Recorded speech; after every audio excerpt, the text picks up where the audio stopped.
Okay, we're on Unit 4, assignment number 6, notes, sine, cosine, and tangent ratio.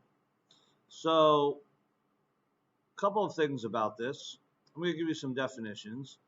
So, sine, which we abbreviate as sin, you will notice that there is a function on your calculator that has an S, an I, and an N on it. That is the abbreviation for sine. The definition for sine is that sine of a theta angle. Now, let's take a moment and let's define what a theta angle is. So whenever you see that symbol right there, that will always stand for the slope angle.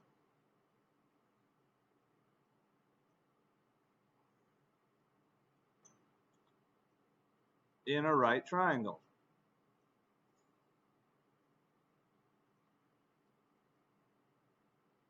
Okay, so whenever I refer to the Greek symbol theta, which is that 0 with that squiggle line in the middle of it, that's always going to be referring to as the slope angle in a right triangle. So the definition for sine of theta, the slope angle, is it is equal to the fraction, the opposite side, over the hypotenuse. Okay, I'm giving you definitions, and then what we're going to do is we're going to apply these definitions in a second. There are 3 trigonometry ratios. Remember, ratio just means a fraction that we're going to talk about today. The second trigonometry ratio is a trigonometry ratio called cosine, which we abbreviate as COS. And the definition for cosine is that cosine of a theta angle, remember theta once again is a slope angle, cosine is equal to the fraction or the ratio adjacent side over hypotenuse.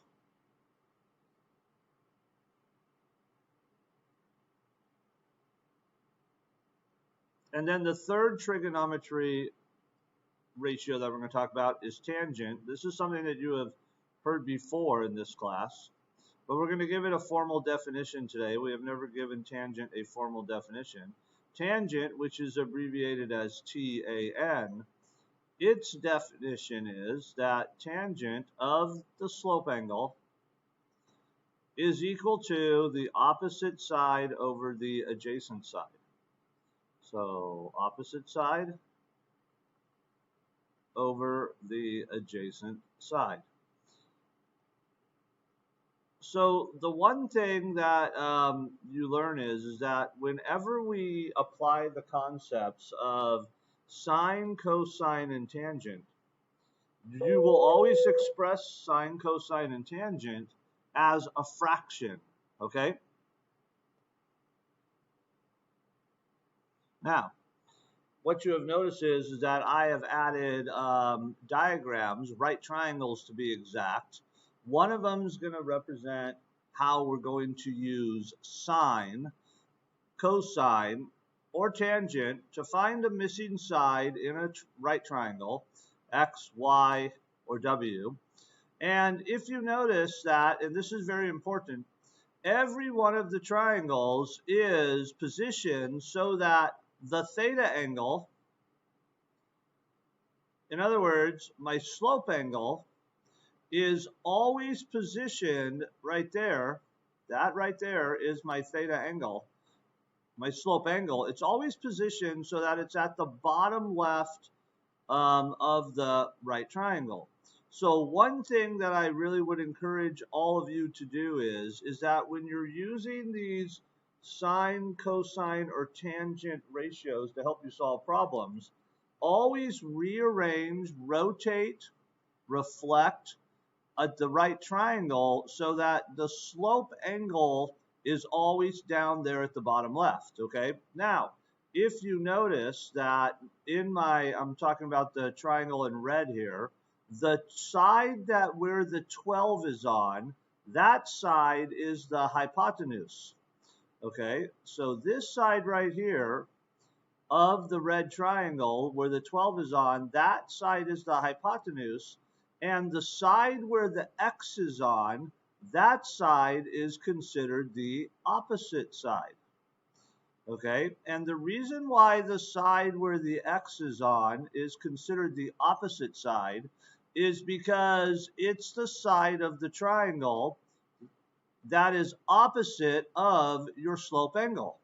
Okay, and then the hypotenuse is always going to be the side of your right triangle that's opposite of or across from the 90 degrees.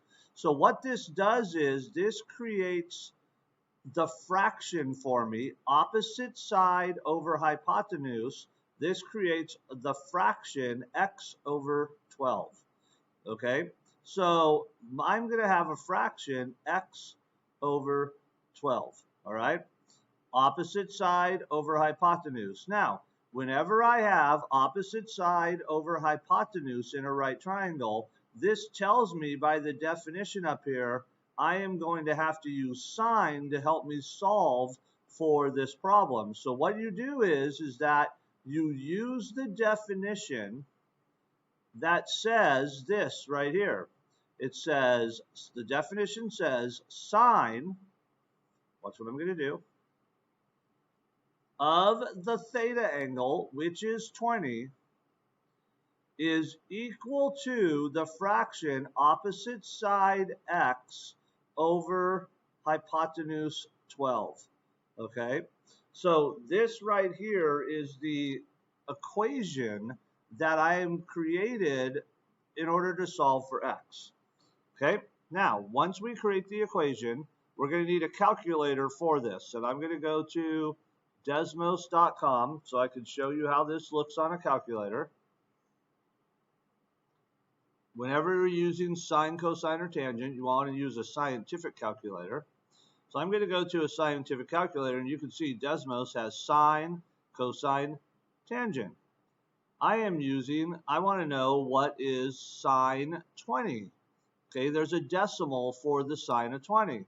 So I use my calculator, I type in sine, I type in the number 20, and you can see over here that the sine for 20 is a very long decimal, 0.3420201433. When you get a very long decimal for sine or cosine or tangent, I want you to get in the habit of writing the first 4 numbers after the decimal, if they're there, and then you just stop. So 0.3420. Okay, so what I do here is the sine of 20 is the decimal 0.3420. I just used my calculator to figure that out. That is equal to x over 12. And then I solve this equation to figure out the answer for the value of x.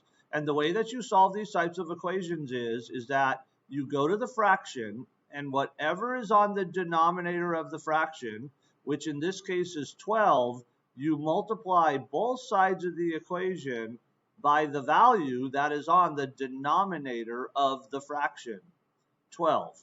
Okay, so I'm going to go 12, and I'm going to multiply it with 0.3420.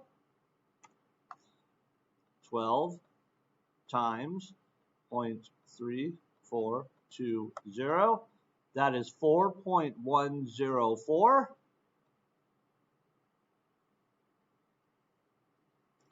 So working this problem out, I get 4.104 is equal to, and then on the right side of the equation, the 12 on the denominator would cancel out the 12 that I'm multiplying with, leaving me just with the variable x. So in this red example here, I used the sine ratio in order to solve for x. Okay, let's go to the blue triangle here. So notice that I have my slope angle, my theta angle, once again, that is 35 degrees, and you always want to position your right triangle so that the theta angle is always at that bottom left portion of your right triangle. Okay, now notice that the side where the 24 is on, that is the hypotenuse of the triangle. And then the side where the y is on, notice that side of the blue triangle where the y is on, it is the side right next to the theta angle. So that would be considered the adjacent side of the right triangle. Okay, so the side where the y is on is considered the adjacent side of the right triangle. And the reason is because it's the side that is right next to the slope angle. Now, you go up here to your definitions. Opposite side over hypotenuse. Adjacent side over hypotenuse. Opposite side over adjacent. We have information about adjacent side and hypotenuse, which had the adjacent side and the hypotenuse tell me this is going to be a cosine problem. So what this tells me is I'm going to have to use cosine in order to solve this problem, because I have an adjacent side and I have a hypotenuse information. So what I do is I use the definition of cosine. Theta equals adjacent over hypotenuse. I set up an equation and then I solve it. Here's the equation. Cosine, I'm just using the definition. Then I put the theta angle, which is the slope angle, which is 35. I set that equal to the fraction or the ratio, adjacent side, which has a y on it, over hypotenuse, which has a 24 over it. So the equation that I created from this blue triangle to solve for y is cosine 35. 35 is my slope angle, my theta angle, is equal to y is my adjacent side, over 24, which is my hypotenuse side. Once I set up the equation, I use a calculator to find the decimal value for cosine 35. Cosine 35, once again, I get a really long decimal. Remember, when you get a really long decimal for sine, cosine, or tangent, just go 4 numbers past the decimal, which would be 0.8191, and stop. So 0.8191 is the cosine 35. 0.8191 is equal to the fraction or the ratio y over 24. And then I solve this equation. How do you solve the equation? What you're going to do is you're going to multiply both sides of the equation by whatever value is on the denominator of your fraction, which is 24. So I'm going to multiply both sides of the equation with 24. Okay? On the right side of the equation, the 24 on the denominator would cancel out the 24 that I'm multiplying it with, leaving me just with the variable y. So now I'm about to find out what y equals. And then I use a calculator and I multiply 24 with 0.8191. 24 multiplied with 0.8191. And that is equal to 19.6584. 19.6584. There's your value for y in the blue triangle. And I used cosine, the cosine ratio, in order to set up my equation here. Okay, last one, the green triangle. You can probably guess which trig ratio I'm going to use because it's in green. You got it. I'm going to use the tangent ratio in order to solve for w in this last triangle here. Now, why am I going to use tangent? Here's why. Once again, I have a 58 degrees angle. Notice that right there is my theta angle. Notice my theta angle is at the bottom. It's the bottom left angle. I positioned my triangle correctly. Now, once I do that, notice that the side where the 7 is on, that is the side right next to the theta angle. So that makes it the Whoa, I almost just made a bad mistake there. That makes it the adjacent side of the triangle. So where there's a side where the 7 is the adjacent side. Then the side where the W is on, notice that's the side that is all the way across the triangle from your theta angle. So that would mean that the W side is considered the opposite side in this triangle, okay? Now, whenever you have information about the opposite side of a right triangle and information about the adjacent side of a right triangle, by definition, opposite side and adjacent side tell you you're going to have to use the tangent in order to help you solve, okay? So what I do is I use my definition up here to write an equation. I write tan, which is the abbreviation for tangent. Then I put the theta angle, which is 58. That is equal to the fraction or the ratio, opposite side, which has a W on it, over the adjacent side, which has a 7. So my equation that I'm going to use to solve for W is tan 58. 58, once again, is my theta angle, my slope angle, is equal to W. W is my opposite side, what's on my opposite side, over 7. 7 is what's on the adjacent side. Okay? Now I use my calculator to figure out what's the decimal equivalent to the tan 58. Tan 58. I get a really long decimal, stop after the fourth number after the decimal. 1.6003. 1.6003. That is the decimal for the tan 58. That is equal to the fraction W over 7, and then I solve this equation. Here's how we solve it. You're going to multiply both sides of the equation by whatever value is on the denominator of the fraction, which in this example is 7.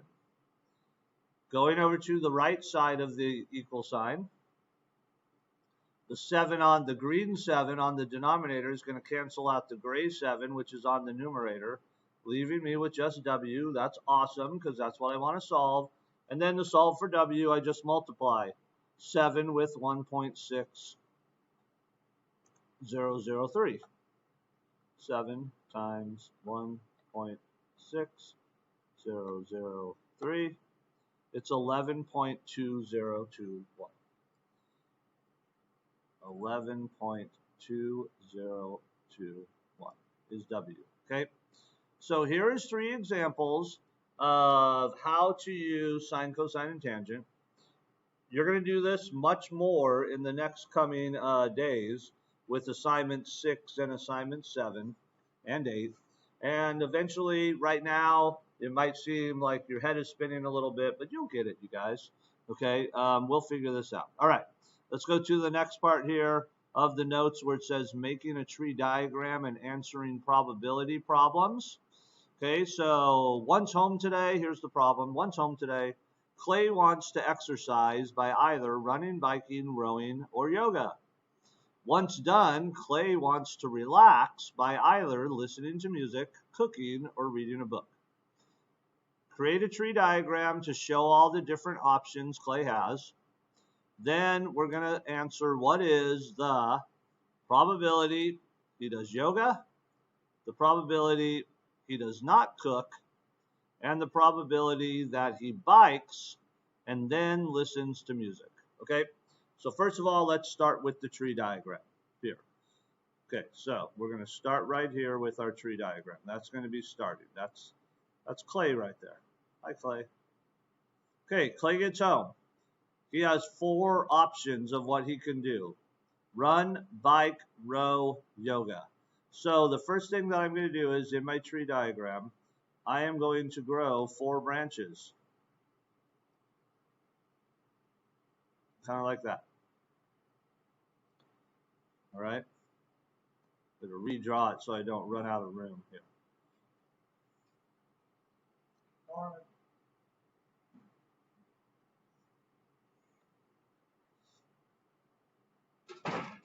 Okay, so sorry, going back, this is Clay.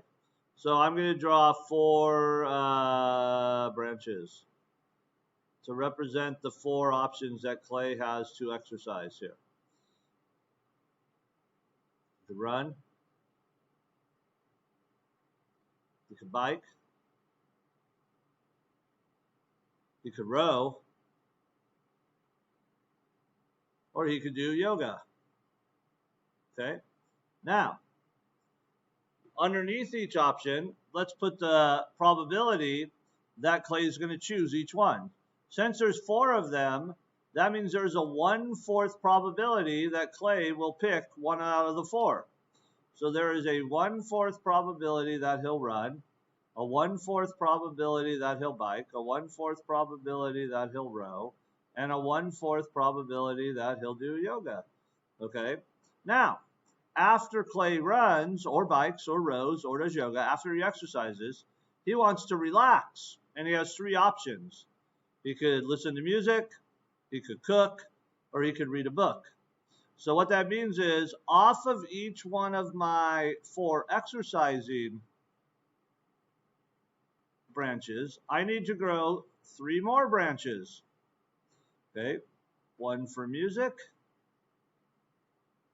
1 for cooking, and 1 for reading. All right, off of each one of these exercise branches, I need to grow 3 more branches. Music, cook, or read. Same if he chooses to bike. After he bikes, if he bikes, he has 3 options. He can listen to music, he can cook, or he could read. And he's got the same 3 options if he goes running. And this was what I was afraid of. I was afraid I'd run out of room. And I did. Music, cook, read. Now, there's an equal likely chance that Clay will do each one of those. So let's put it. So he has put the probability. He has a 1/3 probability of listening to music, a 1/3 probability of cooking, a 1/3 probability of reading. So next to each one, we're just going to put the probability of what Clay has of choosing each one of his relaxation options here. 1/3. Okay, now what we want to do at the very end of our probability is we want to then figure out what's the probability of each one of his choices happening. Okay, and they're all going to be the same. And the way that we get the overall probability of each choice happening is that we multiply the 2 probabilities together. Okay, so in other words, if I said, what's the probability Clay is going to do yoga and then read, I would multiply 1/4 with 1/3, which is 1/12. If I wanted to know what's the probability Clay is going to do yoga and then cook, I would multiply 1/4, which is yoga, with cook, 1/3, that's 1/12. If I wanted to know what's the probability that Clay is going to do yoga and then listen to music, I would multiply 1/4 with 1/3, 1/12. And you can see that all of these probabilities will all turn out to be 1/12. Okay, they all have an equal likely probability of happening. 1/12 each probability of happening. So there is a 1/12 probability that Clay will go running and then read. There's a 1/12 probability that Clay will row and then cook. Okay, so we have those. So what that means is that there is 1, 2, 3, 4, 5, 6, 7, 8, 9, 10, 11. There are 12 different options that Clay has here. Okay, so let's go through and let's answer each one now of the probability questions. So the first one is, what's the probability Clay is going to do yoga. Okay, so what we do is we go to our tree diagram and we find out all the different options that involve yoga. So you can see he could do yoga, music. He could do yoga and cook. He could do yoga and then choose to read. And that is it. So there are 3 options that Clay has in order that involve him doing yoga. So what you do is you add those up. So the probability of Clay doing yoga would be 3 out of 12. 1/12 plus 1/12 plus 1/12. We reduce that down to 1/4. So there is a 1/4 probability of Clay choosing to do yoga. Okay? All right, let's go to the next probability question, the second of the third one. What's the probability that Clay does not cook? So what you do is you follow the tree diagram and you want to find and you want to mark all the options of Clay that involves him not cooking. Yoga and reading, that's not cooking. Yoga and cooking, that's cooking. We're not going to count that. Yoga and music, that's not cooking. Rowing and reading, not cooking. Rowing and cooking, that's cooking. Rowing and music, that would be not cooking. So you can see, I just go through and I count all the ones that don't have cooking in them. Which are all of those? There's 1, 2, 3, 4, 5, 6, 7, 8. So there are 8 different options that Clay has of him that involves him not cooking. So you add those all up, and that means the probability of Clay not cooking is 8 out of 12. We go ahead and reduce that down. That reduces down to 2/3. So there is a 2/3 probability that Clay is going to not cook. Okay? All right. Last one. What's the probability that he bikes and then he listens to music? Okay, so this one's very specific. This one wants to know what's the probability that he bikes and then he listens to music. Right there. Now, notice that's the only way that shows Clay biking and then listening to music. So there is only one option that Clay has for biking and listening to music. So the probability of him biking and then listening to music would be 1/12. Okay.